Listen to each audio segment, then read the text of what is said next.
Welcome everyone to the Michigan Works Association 2020 Annual Conference. I'm Luann Dunsford. I'm the CEO with the Michigan Works Association. And on behalf of the staff and the association and all of our sponsors, we thank you for being a part of the conference in this session entitled the JAG Advantage, Youth Success in School and Work. I would like to give a big shout out to EDSI for sponsoring today's workshop session. Our sponsors are helping make our conference happen, and we're so thankful for their support. Along with our sponsors, our exhibitors have also given of their time to be part of the event, so please be sure to visit the exhibit booths during the designated times. Before we begin today's session, there's a few housekeeping items that I want to share with you. So please make sure that your audio is muted. And we're going to hold off questions until the end. We'll be watching the chat, so if something needs to happen, but we're going to really spend time doing our Q&A at the end. We are eager to have your feedback about the conference in this session. So take a few moments to complete the short survey, and a link to the survey will be posted to the chat. Presentations are going to be available after the conference on the Michigan Works Association website. And now I would like to introduce our speakers for this session. Susan Ward, Jobs for Michigan Graduates Manager with the Northwest Michigan Works, and Miranda Grunow, JMG Specialist with Northwest Michigan Works. Thank you so much for joining us today, and I'd like to turn it over to you. Thank you, Luann. So welcome everyone to this presentation. We're glad that you decided to join us today to learn more about the JAG Advantage. If you want to introduce yourself in the chat, feel free to do so. In the very top of the chat, there is a link to our presentation handout with links to the resources that we're going to be talking about today. So feel free to refer to that or look back after the conference is over.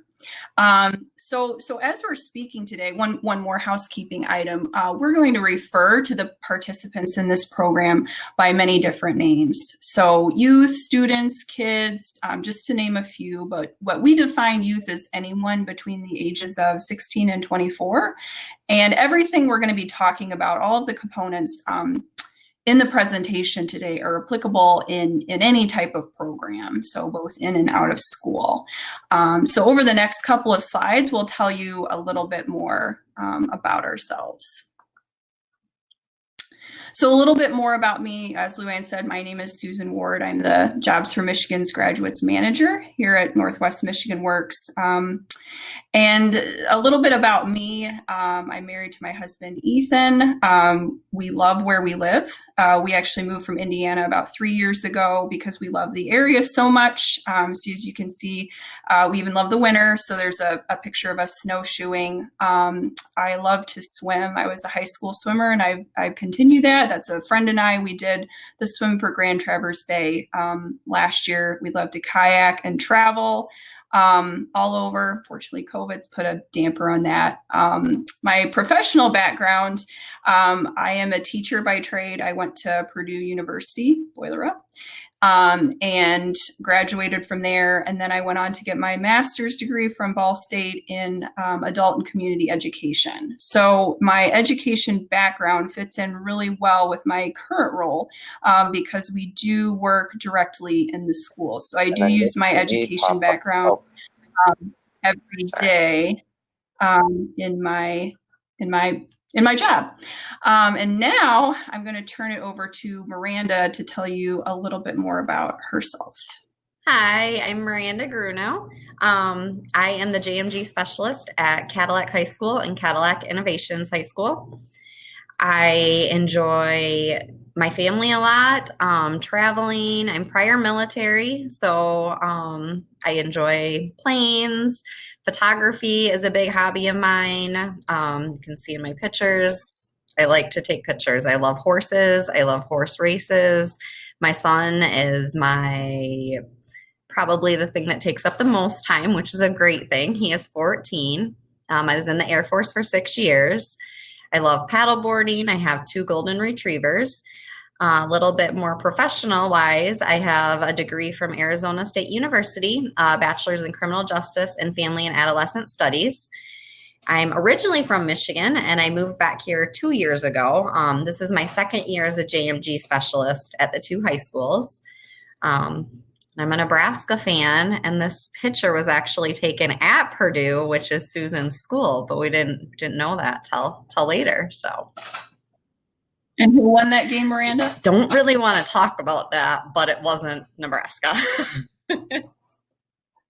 That's okay. We'll just we'll move to the next slide. Okay. So a little bit more about who we are as a region. So as I stated previously, we are with Northwest Michigan Works and Networks Northwest, and we cover the 10 counties of northwestern lower Michigan. So this is predominantly a rural agricultural area. It's about the size of Connecticut, so it's quite large. And I would say we all love where we live. We have amazing seasons. Yes, even the winter, the water, the outdoor recreation in the area is second to none.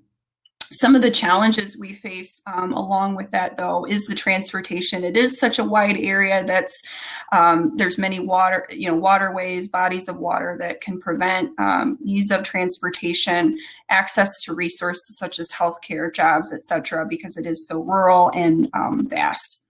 Some of the things we excel in, though, as a region is our collaboration amongst all of our partners. So workforce development, employers, community organizations, we all work together extremely well, which is great for our the students and youth in our programs because we can make easy referrals. We work with many community partners to make sure that they succeed. We also have a non-traditional program in that the specialists in the programs are placed as partners in the classroom alongside the teacher. So what is JAG? JAG stands for Jobs for America's Graduates, which is the national affiliate. It's Jobs for Michigan's Graduates, or JMG, is the state-based affiliate here in Michigan. And we focus on dropout prevention, recovery, and school to career transition. So we are one of the largest and most successful school-to-work systems for youth in the United States. And we've served over 1.4 million youth across 39 states over 40 years. This year was JAG's 40th anniversary. So our mission, JMG's mission, is to equip young adults with the skills to overcome barriers and succeed in education, employment, and in life. And since 2008, which is when our state affiliate was enacted, we've served over 16,000 of Michigan's most disadvantaged youth towards that mission. So here are some of our metrics to show you that we practice what we preach, and it's a proven system, a proven program. So we do follow up with our students, with our youth. So 1 year after graduation, we calculate the following metrics. So this is at the end of their follow-up year, 1 year after they've graduated from high school. So locally in Northwest Michigan, we have a 99% graduation rate. We have, for our positive outcome rate, over 80% of our enrolled youth have a positive outcome. And what that means is it's a combination of work, college, or military. So 80% of our youth are in either a job, they're in college, or they're in a military occupation. The employment rate, this refers to full or part-time education. Over 60% of our youth are over 60% of our youth are employed, and over half of these are full-time jobs. Our full-time placement rate refers to the combination of work and higher education, and nationally, over 90% of our youth are either working or in higher ed. And then our newest metric is our further education rate. And this refers to any 2-year or 4-year school, vocational education, apprenticeships, post-secondary credential, etc. So nearly half locally of our enrolled youth are pursuing higher education, which this falls directly in line with Governor Whitmer's 60 by 30 initiative and also the new Futures for Frontliners initiative. So as you can see, we're doing very well. The program speaks for itself in helping youth succeed in education, employment, and in life. Oh, and I wanted to mention, I'm sorry, that these statistics are based on 2018-19 data, and you can find more data and find the links to this data at rusolutions.org. So there's different types of JAG program models because not one size fits all. So some of the different programs that JAG offers are a middle school program for 6th through 8th graders. And this program focuses on improving academic performance, school behavior, confidence, self-esteem. The goal of this program being that a middle schooler would transition successfully to the next grade. Multi-year and alternative education and senior models prepare youth for completion of high school and then transition into post-secondary ed, employment, or the military. And then our out-of-school program is for youth who have left the traditional school system. So this program works on helping those youth complete their either their high school diploma or their GED, and then also preparing them for post-secondary ed, military, or workforce. So in our region, we have alternative and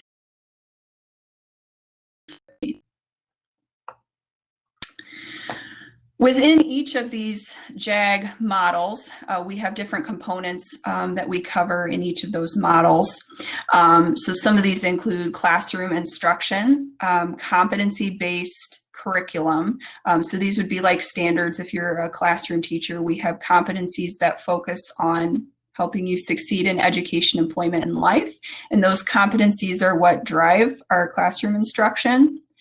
Project-based learning, trauma-informed care, and employer engagement. I bolded those because we're going to be speaking about those three specifically throughout the presentation in much more detail. So those three components make up the JAG Advantage.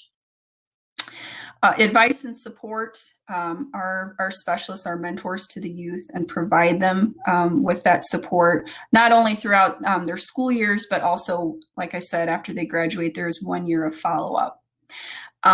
There's a multitude of student-led leadership development opportunities and experiences. Over on the right, you'll see a couple different pictures.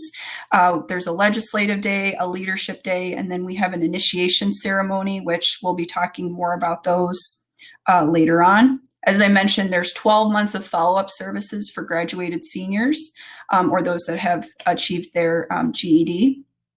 And the accountability aspect is quite an important aspect as well, not only from the specialists, but also the youth and the program keep each other accountable as well. So there's three parts to the JAG Advantage, as I mentioned. The first part is the employer engagement. So when youth are engaged with employers, they're prepared for the workforce. And companies develop a positive workplace culture because they are listening to the youth, they're working well with the youth and the specialists as well.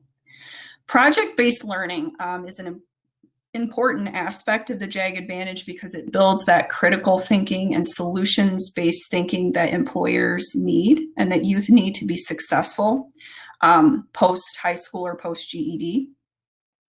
And then the last part is trauma-informed care. So asking the youth what's happened instead of what's wrong with you.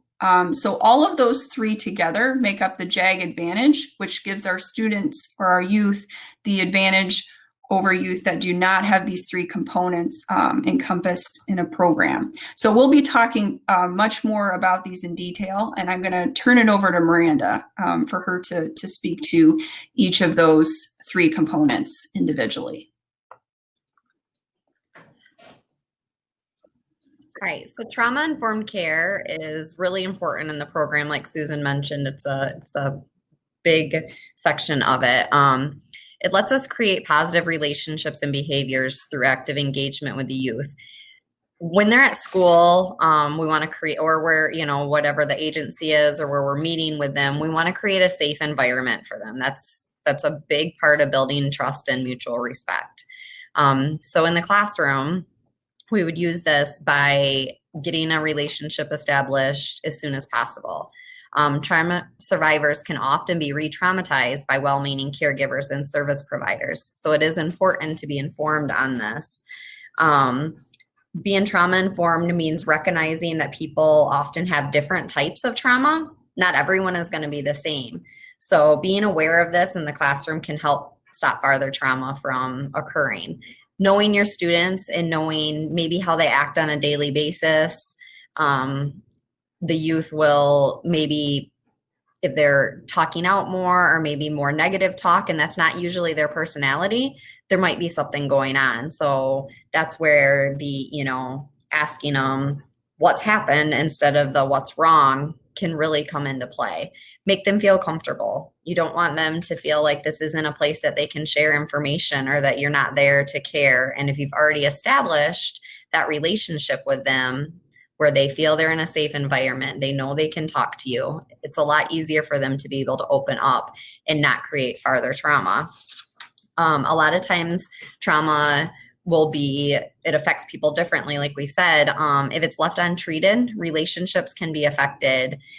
Substance abuse can happen, domestic violence, health issues, they can spread from generation to generation. So a lot of times with the youth that we work with, it might not necessarily be what they are directly had trauma, but it's spread from generation to generation and extended into their daily life. There's a few resources over here that kind of gets into it farther. Last one is the JAG Genius one. So that has a login for it. But if you want to read into trauma-informed care a little bit more, and then we're going to have a video from another specialist, Mike, who talks about how important it is to establish these relationships as soon as possible. Because the quicker you can get the relationship started, the more trust and more safe environment they're going to feel.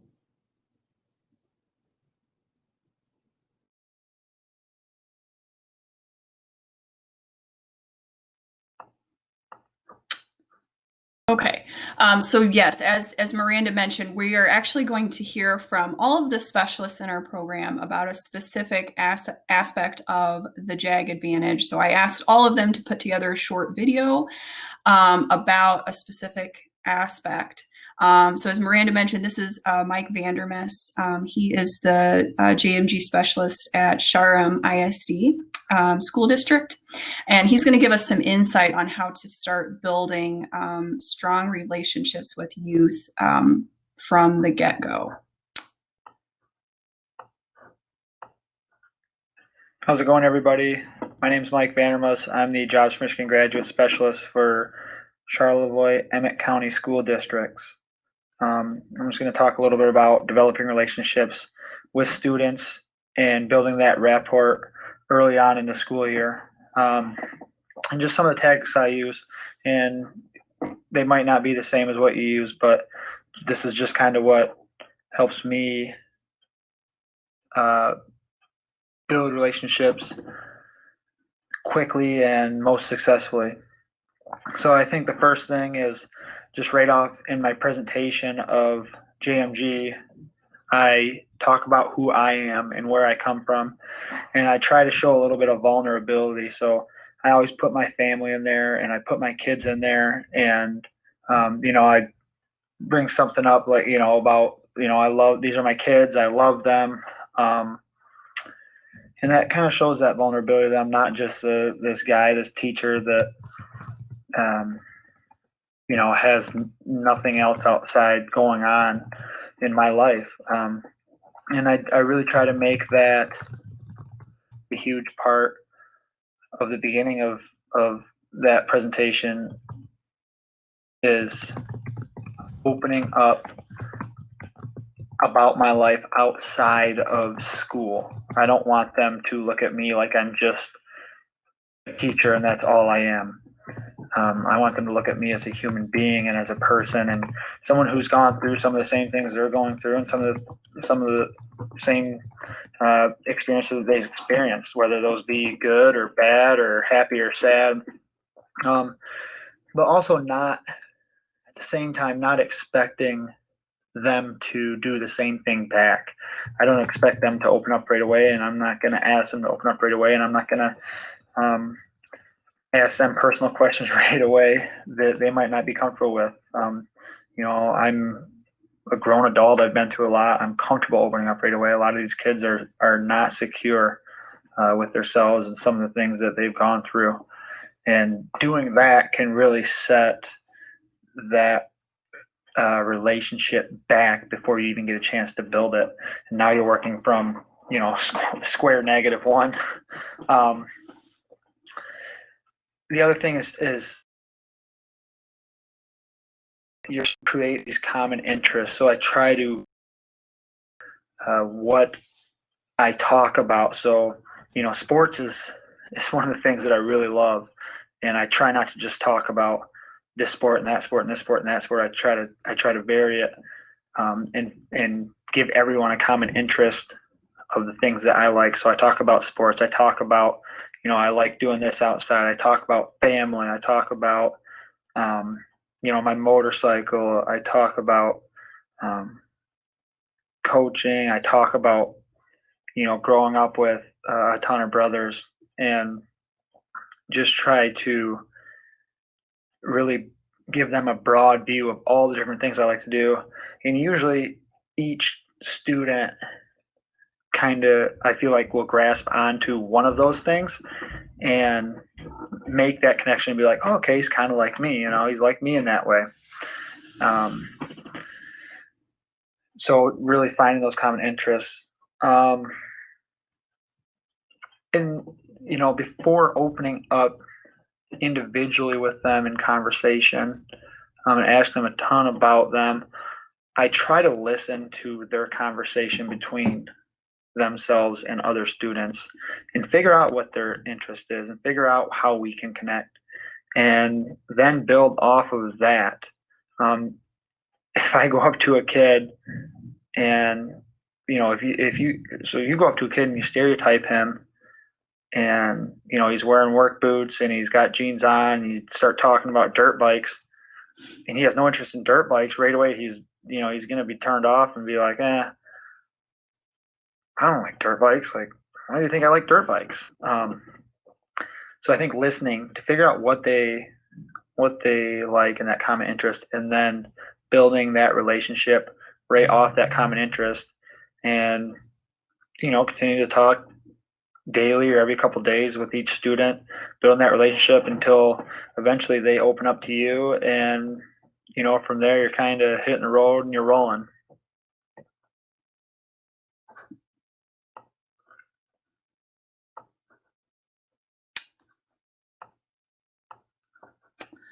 So as you can see, Mike does a great job of building authentic connections with his youth right from the get-go, right from the start of the program. So now moving into project-based learning. All right, project-based learning definition is a youth-centered dynamic learning environment in which youth acquire a deeper knowledge through active exploration of real-world challenges and problems. So what does that really mean? Project-based learning, it must be youth-driven, collaborative, based on real-world experiences or problems, focusing on the process and not necessarily the product. And it's guided by a teacher, but it's not directed. So the youth have a big part in this. What do they need, or what level are they at? Are they ready for more, or do we need to start from a more basic level? So it kind of can vary from classroom to classroom that you're in, or situation to situation, on what level are they at and what are they interested in. If we go into a class and I'm, trying to push, a health career on a kid and they have no interest in a health career, they're not going to want to do a whole job presentation on it. But if I find out what they're interested in and base it off of that, they're going to want to do it a little bit more. It seems a little bit more, interesting and fun. So it's not a way to show what they've learned, but it's a way to learn. There's a couple of resources over here, and I'll talk a little bit more about these, but JAG follows the Buck Institute for Education PBL model, and that Buck Institute is nationally recognized. So if you go on that link, there's a lot of different things about project-based learning, because it is, I mean, you might be doing it in some of your stuff and not even realize it. That's kind of how I was at first. There's a lot on there. And then there's also the JAG PBL library. So if you have access to the JAG, your JMG or something, I have been recently getting more into that PBL library, and there are some great lessons already planned out. One I'm doing right now is an entrepreneurship one at the Innovations High School with the careers class. And they're researching an entrepreneur, and then they're presenting on them on something that they're interested in, and just kind of learning about owning an own business, or is this something for me? It helps them learn their personality. Am I cut out for this? Like, is this something I would like, or maybe that's not me, you know, I want a different direction. So giving those experiences where they start from beginning to end helps them a lot more than just saying, so what are you interested in? Because most of them look at me and they're like, I don't know. Like, do you want to go to college? I don't know. Or, you know, they don't really know, or they don't think they can do it. They don't think that's an option for them. So they switched to a PBL instructional method in 2015 to deliver JAG's employability skills. It's a proven approach to prepare youth for academic, personal, and career growth. It can also be used in group settings or one-on-one. So it can be in the one-on-one sessions, you know, you can still assign these projects and just, you know, guide them along the way versus telling them what they should do. So we did a project last year before COVID, around Christmas time at the high school. I had 9th and 10th graders, and we did a community service project. So we started out this project by Emming Cadillac, so going to some different places in the area. We have Oasis, which is a domestic violence shelter, our senior center that's local here, and After 26 Cafe, which helps special needs get jobs and kind of it's a cafe restaurant. So we went around and we visited all these places first. And so they got to kind of know them and know their mission, know what they were doing. And then after we went there, they researched some areas of what do they want to help in their community? Why is this important to them? Because now they've actually got to see it and see what happens. So what's something that's important to them? They researched areas that needed assistance also. So then they had to contact the organization to make sure it was all right to collect on their behalf. We didn't want them just going out saying they were collecting for an organization before getting approval. So one did Toys for Tots. They mapped it out and did a can drive. So they went one day, they handed out flyers, said this is when we're going to be back around to pick up cans, if you could leave them out. They returned for the cans, picked them all up, returned them, they bought the gifts, and then they donated them to Toys for Tots. And they raised over $250 of toys. And that was just 2 boys doing that one. Another raised money for the animal shelter and collected like dog food and stuff to take to them. And then there was one that did it for the domestic violence shelter here, Oasis. They collected bags. So they created these bags and they put in just different like toiletry items or different things that somebody that comes into the shelter or maybe doesn't come into the shelter but needs just a little bit extra stuff, like local like toiletries. They had a local knit scarves for them, so that was in the bag. And they donated over 20 bags to the local shelter. When we first started this project, they were like, oh, community service, how does that affect me? Community, I don't know how I belong in the community. After they were done with the project, they wanted to do more. They're like, when are we doing our next community project? They felt a sense of belonging to the community, like that they hadn't really got out and done that type of thing ever before. So those are a lot of fun. And it's really cool to see the kids when they get done, like their accomplishment and their feeling of belonging. And then Cheryl has a video next. Yeah. That's awesome, Miranda. Thank you. And yep, just as Miranda was saying, So we're going to hear from Cheryl. She is the specialist at Casman Academy in Manistee, and she's PBL-based learning worked in her school. Hi, my name's Cheryl Miller. I'm the JMG specialist at Casman Academy in Manistee, Michigan, and I've been asked to share with you my experience with project-based learning with my students.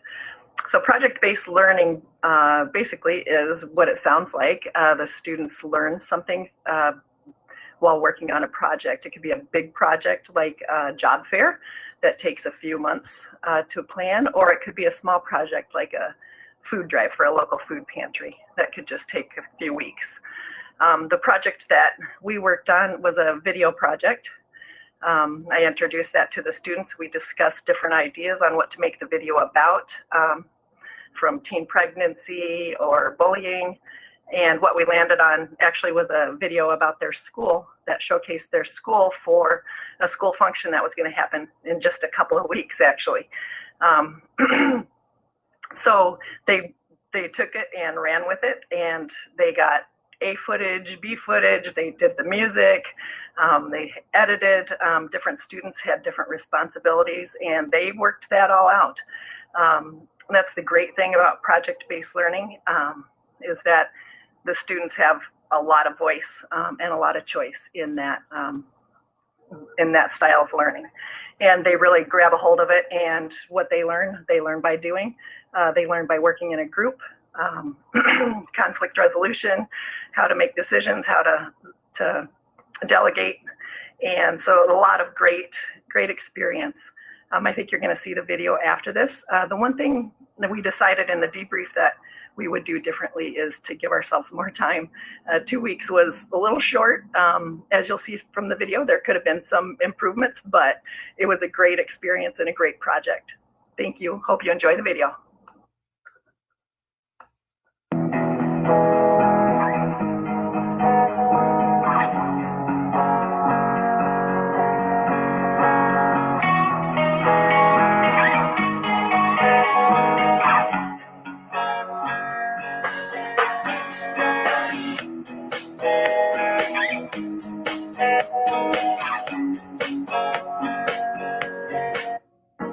Ezra, Ryan, Screams Like Panther, Schultz. All of the other schools couldn't help me. I'm Shane. I'm Zane. Joshua Tringle. This is my first year. Plus 3, this is my 4th. Thanksgiving feast. Yes. Nice. You guys seem like there's something new happening every day. Right. Because it's just, I don't have to worry about drama at all at the school.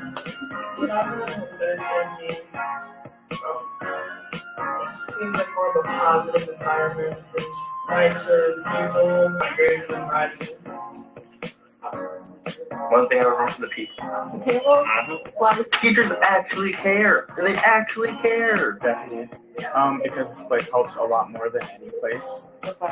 Oh, just right off the bat, the class sizes are really nice. Just coming in to have my first couple hours of the day, all the hours actually, anywhere from like 8 to 10 has been really just awesome. Makes things a lot more intimate, a little more personal. Everyone's pretty close knit here. It's a group of people that doesn't seem to overshadow another. Everyone's known here.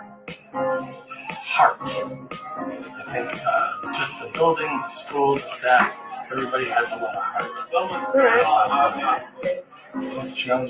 I think it's just with teaching, just trying to juggle family and work and all that stuff. Definitely personal issue. One of many. I think we're a family. If you go to other schools, they might have some sort of cheap slogan that says, "Oh, hey, we're a family." But here, we mean it. We love each other. We want to see our students succeed.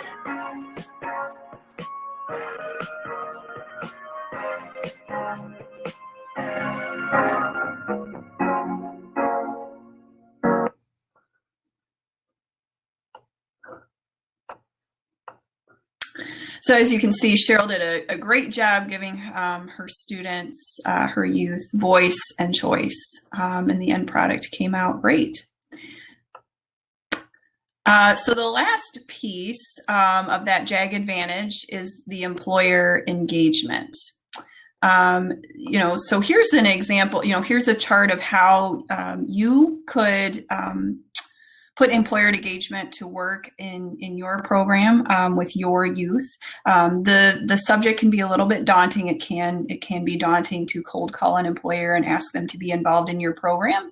But this chart can give you some stepping stones to implement that to make it a little bit easier. So at level 1, we see having a guest speaker, inviting an employer into your classroom. With COVID, that might be difficult. So doing a Zoom call or a phone chat with an employer and a student, and again, get the students' input. What types of employers, what industries are they interested in, and invite employers in from that particular industry. Work with your business services representatives. They have connections in the community. They can help you to find that particular industry or job or career path that the youth would be interested in. The next level would be expose. So the exploration, they've explored different careers, now exposing them to that type of career. So again, with COVID, this is probably going to be more virtual this year, but talent tours, webinars, in-person trainings with employers. And then the next level, the final level is 3, where the youth is actually experiencing that career.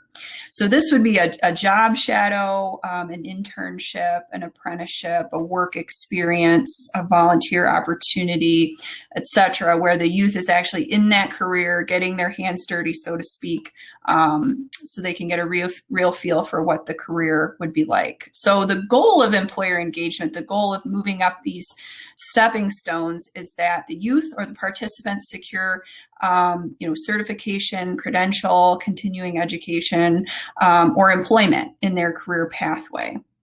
The goal is to build those relationships with the employers so the youth see their career path after graduation. And of course, you can move, throughout 1 through 3. You can jump back to 1 or 2. They are stepping stones, but they are interchangeable as well. So these can just give you some ideas for how to get started with engaging employers in your program. So I'm going to turn it back over to Miranda to talk about some real life examples of employer engagement in her program. So here we have a few pictures. We do a lot of job shadows. We have a careers class, and that's required for them each quarter that they take the careers class. So on the right-hand side, Haley here was doing a job shadow at our local animal shelter. She loves animals, and it was a great experience for her. And then on the other side, these are at 4 Winds, and they were doing some talent tours. So that's a really cool place. You get to go and see, they make the boat from absolutely nothing to ready to be shipped out. So a lot of places, I guess, we'll use other outsourced companies and stuff. So they make it right from everything, the fiberglass, all of that. So the students got to see all of that up to production, marketing, testing. That's in that middle photo. They're about to put the boat in the water, and their goal is to try and sink the boat, because if there's a defect, they want to find it before they send it out. So there was a lot of stuff that the kids thought were really cool and got to see. And, some of them on our way to go on these either, job shadows or especially the talent tours, they're like, well, I don't think this would be for me. There's not going to be anything there for me. And then they end up finding stuff that they're like, yeah, I could do that. I could see myself doing that. So it's a really neat experience.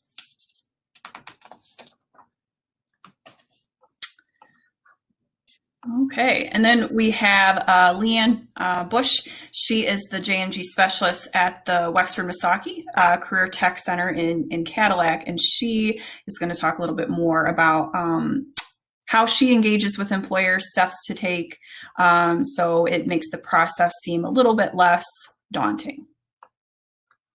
I'm Leanne Bush, and I'm a JMG specialist with Northwest Michigan Works, as well as a work-based learning coordinator for the Wexford-Misaki Career Tech Center in Cadillac. And I was asked to speak to you today on the employer engagement piece of the JAG Advantage. And previously to this position that I have now, I worked in media sales and was a media manager for a local newspaper for a really, really long time. And I won't tell you how long because it would make me seem really, really old. But what I learned from that position and the experience that I gained was don't be afraid to make the cold calls to employers. And, the first one I would recommend doing in person initially. And then after that, it's, perfectly fine to follow up with phone calls and emails. So we're all living in a busy world, and they're very, very busy multitasking people and so on. So at the initial visit, I do what we used to call a consultant sell approach, where instead of just like doing all the talking and giving my JMG spiel and pitch, I ask the employers a lot of probing questions about their employment needs and their business and so on. And I really, really listen to what they have to say and identify their needs. And then after that, I typically will go back to the Career Tech Center and talk with my instructors that are there, as they know the students better than I do, especially in the beginning, as far as they know the students that have the work ethic and the motivation and the grades and the attendance and the skill set that's needed for a particular position that an employer is looking for.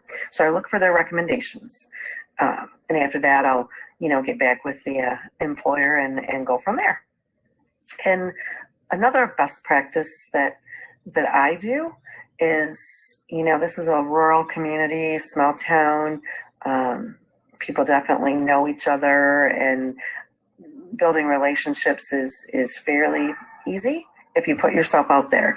So get involved in the community, get involved in your local chamber, go attend meetings like there's Cadillac Area Manufacturers Association here that I'm a member of, Cadillac Area Human Resources Association that I'm a member of, and attend monthly meetings to both of these. I'm also a chamber ambassador. And so we do ribbon cuttings for new businesses coming to town, and you meet the new businesses, and that gives me a chance to let them know what I do and how I can help them, and things like that. So be willing to definitely go engage and go to the employers for sure. And as far as another thing I've learned is with the students and with the what we're trying to do, collaborate with employers and students to make a good employment match, is don't overpromise and underdeliver. First and foremost, I respect the employer and their needs, and students or anybody that you're putting into a work experience situation, it doesn't always work out. They definitely can disappoint us, or they can surprise us and exceed and do really well. So just make sure that you have that relationship established with the employer, that you're going to be in contact with them. You're going to do the site visits while the student is there working. And if anything at all is bothering them or comes up, the student's on their cell phone too much, or they're kind of showing up late, or we can address those things, but keep those communication lines open, and just make sure the employer knows that these kids are still in high school, and most times, and so they really need a mentor too.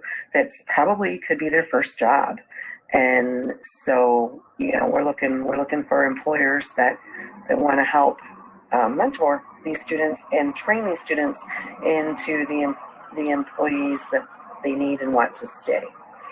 And if it doesn't work out, let them know that maybe you'll have another student next semester or next year, but just always try to maintain the employee relationship so that you have a spot to put your students into. So keep that as good a relationship as possible, and I put the employer's needs and number one, basically. Another thing that I've found out is that a lot of employers that I deal with have been in work experience or co-op situations themselves when they were in high school, and they're passionate about it, or maybe they have an employee that went through a program such as this and they mention it to them. And so those are the employers that really know and they really get it. And they know that the JMG students are not necessarily going to come, right out of the gate being a rock star employee and working full time, and they're only able to work a half a day, a few days a week, or something like that. So those are my recommendations, and thanks for your time. Okay, so Leanne definitely gave some great tips for getting started with engaging with employers. I think the biggest takeaways from that were listening to the employer's needs, and just getting out in the community and being involved is a great way to connect with local employers.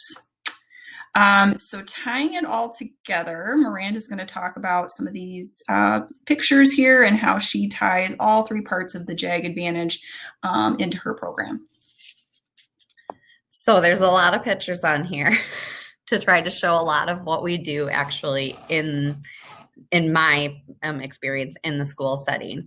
So up in the top left, we do I&I ceremonies, and we want them to belong. So it's an initiation ceremony where they plan it. What do they want to do? Do they want a pizza party? Do they want it relaxed?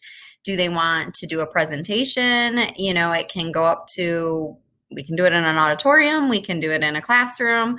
These particular students, we did it in a classroom and in the school cafeteria for the alternative school, and the classroom were both used there. So what happens at these is they get a certificate. A lot of them haven't ever really had a certificate to put towards anything.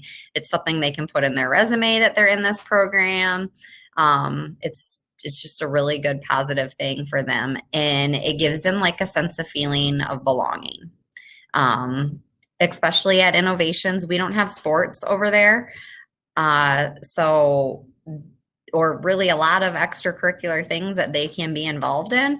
And this is something that they can do during the school day. They don't have to worry about getting a ride. They don't have to worry about that. So it's a little easier for them to join, and it gives them that kind of sense of family. So this is just like their initiation induction ceremony to all be together and, have that sense of belonging.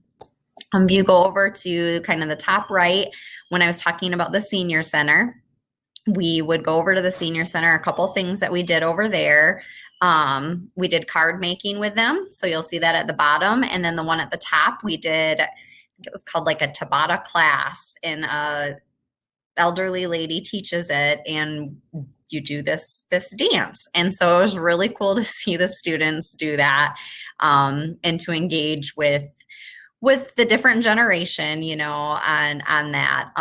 Also, they would teach each other different dances. So what's popular like today and what was popular for them could be very different. So it was neat seeing them try to teach each other the different generation ones. And it's really cool to see. I was a little nervous, but that the kids keep it very appropriate. First, they were very good with all of that, so it didn't get a little out of hand or anything. Then there's more from we talked about the talent tours. So that was that group to 4 wins. And then graduation at Innovations, they get to help plan their graduation a lot. JMG is a big part of that because most of the students that were graduating were actually involved in JMG. So they had a lot to do with that. With COVID, it was a little bit, we had to explore some options on how we were going to do it. We were lucky enough that we're a small school, and we were still able to get our graduation done in June, but be in person. So that was nice. They have I think Susan mentioned earlier, Legislative Day, and that's a really cool experience. They get to go to the Capitol here in Lansing. They get to explore the Capitol. They will get to actually meet with representatives of our state, and they get to actually talk to them about issues that they, might have going on. They get to just kind of see how things work. It's a really cool experience. A lot of them have never been to Lansing, so they were excited about it. About going to Lansing, they didn't know how they felt about getting to meet representatives and getting to meet, somebody in politics or anything. And after they went and were able to talk to them, and they're like, oh, they're normal people. They actually listened to me. It was really rewarding to see that, because at the beginning they're like, well, what am I going to do? I'm just a student here in Cadillac, Michigan, go talk to this representative. So it was really neat to see that they kind of get, well, we can make a difference. There's a couple more pictures from Lansing. Another community service event that we did was the Polar Dip with Oasis, the domestic violence one. That's where you see the Superwoman, and I don't know if he's a yellow Pikachu maybe or something. And so we had a team that raised money and jumped in a hole in the ice, and I did it with them. I told them if they raised the money that we would do it. They also have a leadership day. We did a ropes course this year up kind of by Torch Lake. And so they'll do some similar activities to like the ropes courses. They're for team building, a chance to step up and be a leader sometimes, or also, when to know when to be part of the team. So that was a cool experience. We'll do, get out in the community. This was a hike. We did cleanup while we went on a hike. Interviews, mock it to rocket interviews. They get interview skills. So they prepare for the interviews, they get their resumes reviewed, and they're able to kind of get a sense of, oh, I could get a job, or it's good that I have these things on my resume. Where before that, they don't really know what to put on their resume. And, you start working through them, and JMG gives them a great opportunity to have stuff to put on their resume. There's also a chance to go to Washington. So they get to go there, explore the monuments. There's some competitions such as like interview skills and everything. They get to see participants from all over the United States, tour the Capitol, and it's a really cool experience. They get to, establish relationships with people all over, and a lot of them continue those and talk to them still. Okay, so there's one more video from Lisa. She is the JMG specialist at the Traverse Bay Area Career Tech Center, and she's going to talk about how she incorporates all three components of the JAG Advantage into her program. And I do notice that we are getting a little bit short on time. So if you do have questions, please go ahead and put them in the chat, but we will have a slide at the end with our contact information, and we'd love for you to reach out to us with any other questions that you might have. Hello and welcome. My name is Lisa Baldega, and I am the Jobs for Michigan Graduate Youth Specialist at Traverse Bay Area Intermediate School District Career Tech Center. And I'm here to talk to you about the JAG Advantage and getting employers in action with your students. And first off, I want to tell you how excited I am for this fall semester to start, because starting in April and May, we started getting phone calls from the employers that we have been working with over the past few years, asking us, well, what can we do for you to help better serve your young adults this new fall school year, since everything kind of took a tizzy in March? They're concerned. They still want to stay active and engaged with our young adults, and that is so exciting to hear. I have seen so many success stories come out with between employers and our young adults. I only have this much time to explain it though, but I guarantee you it works.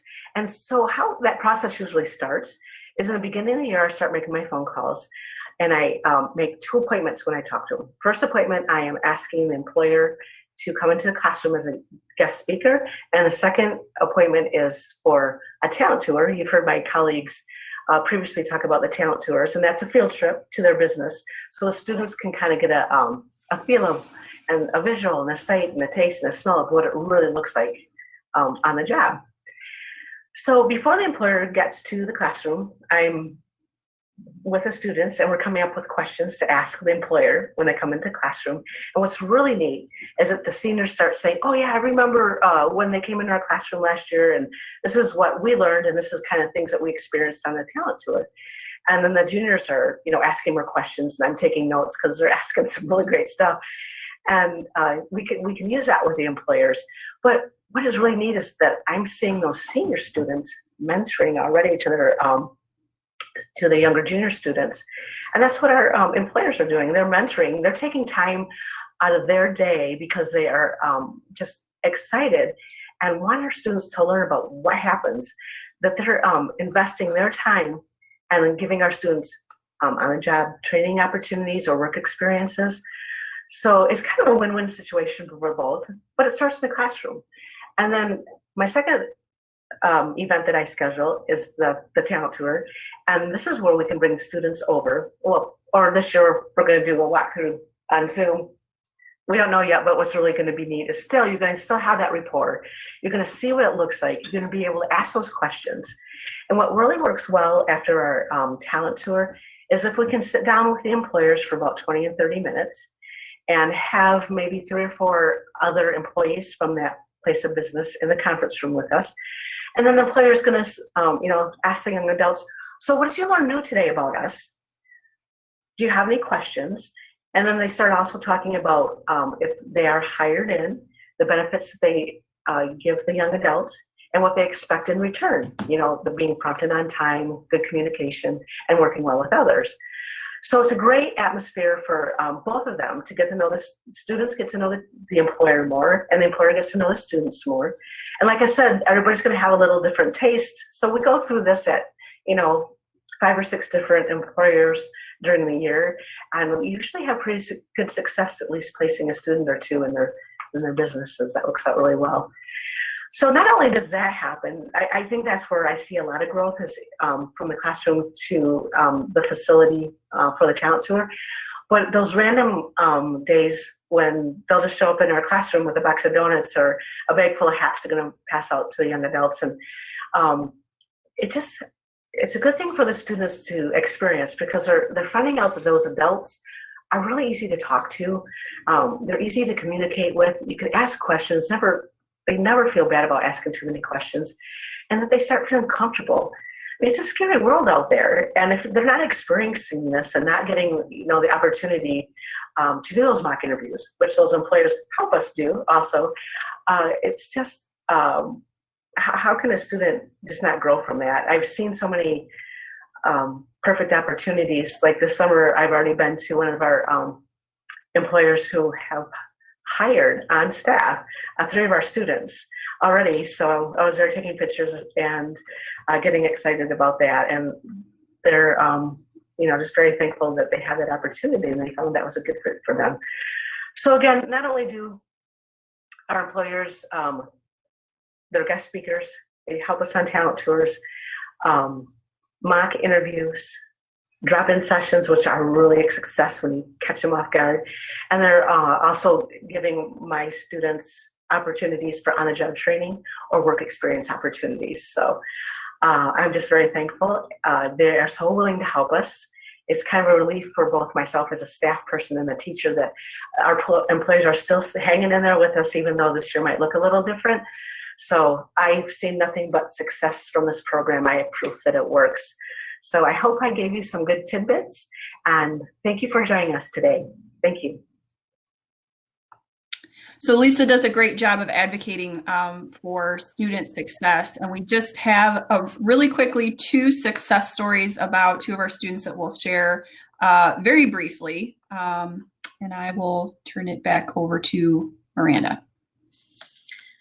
All right, so we have a couple, and like Lisa said, there's tons of success stories, and I could probably go on and on, but I won't.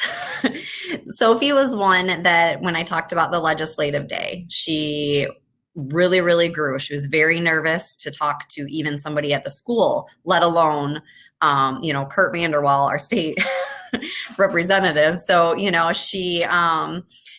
she got there and she looked and she's like, should I do it? Should I do it?